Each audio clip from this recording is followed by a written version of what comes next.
So I just have two more comments regarding some of the issues that were raised tonight in the memo that Ken Rich proposed, and I have two requests.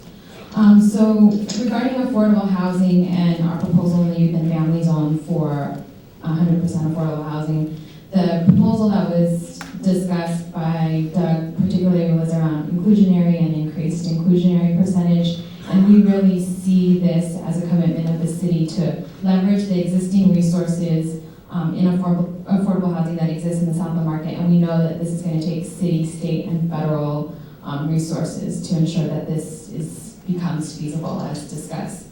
The other issue I wanted to raise was around the treatment of implementation in the Community Advisory Committee. There has already been an infrastructure developed around how the Rincon Hill impact fees were allocated, and there's a Community Advisory Committee that exists and a strategic plan that's proposed for the South Market. So I would really look to that as a model and a way to really think about the implementation of impact fees.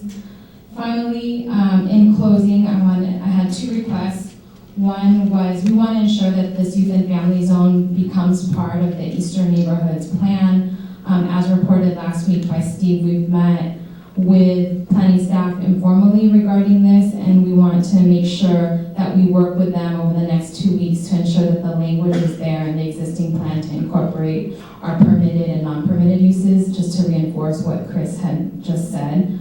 Also, we spent a lot of time looking at analyzing the environmental impact report and its impact, this impact of new development on our neighborhood. There's a lot of changes.